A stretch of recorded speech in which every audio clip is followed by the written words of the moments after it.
Hey everybody, I just wanted to share with you really quickly how to create a public Google Calendar. So first off, you want to open your Chrome browser. So I have my Chrome web browser pulled up. I like to use this. It has all my credentials saved and it will automatically log me in. You can see my little picture over here. If you're not already logged in, log in, and then you can either click on this little square here, which gets you into your drive or your calendar, or you can come up here to apps in the top left, click on that and get in your calendar that way. So it's just two different ways that you can get into your calendar.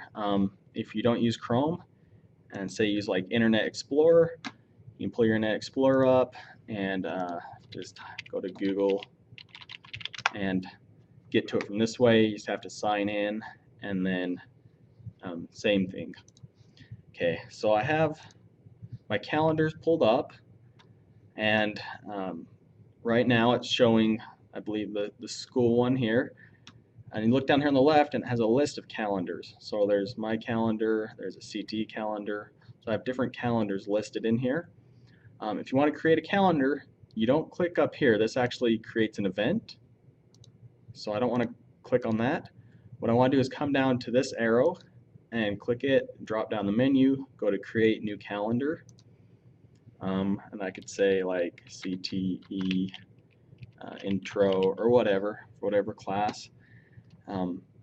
Just double check, make sure it's got the right time zone. Everything should be right. The main thing here is that you go to share the calendar. Now it automatically says share it with people in your organization, so you could like send an email and share it that way. That's fine, but what we want to make sure we do is click make this calendar public. That means anyone can see it. So if I were a parent at home, I got on, I could see it. If I were Googling this calendar in China, it would pull up. So anyone can see it. Says, just gives you a little warning about it. You say yes, it's all right. And then you wait for a second. It's gonna, says it's loading. There it is right here, CT intro. Okay. The best way to create an event in this calendar is I like to right click it and say create an event in here. That way you make sure it's in that calendar. Sometimes you'll create an event up here and it will be in the wrong calendar. So you can open it up and create an event, or you can just click on this arrow and create an event there. There's a lot of things you can do in your calendar. You can add Google Docs, you can add Google spreadsheets, and really I just say play around with it if you want to do that stuff. There's YouTube videos on it, or Google has videos on it, or you can ask me or Mr. Decker. But for now, we just want to have the calendar and share it. So I got the little arrow and drop down menu, and I want to say share this calendar. Okay. We've already selected who we want to share it with.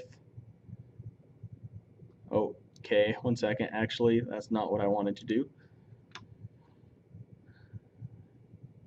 You want to go to calendar settings. Okay. Once you're in calendar settings, I can now figure out how I want to share it from here. What it lets you do is it gives you a link that lets you embed it. If you look, the link is right here. I'm highlighting it in blue. If you copy this link and you send it to me in an email, I can take that link and insert it into the school web page on your website. So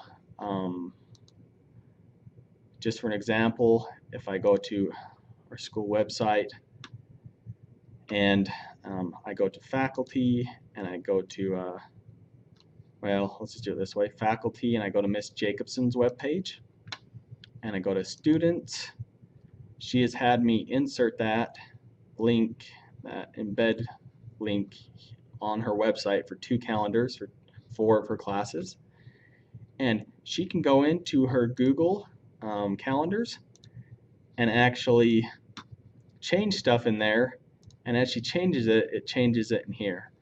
So she's in complete control of what's in this calendar. She doesn't have to, email me and tell me to change stuff or whatever.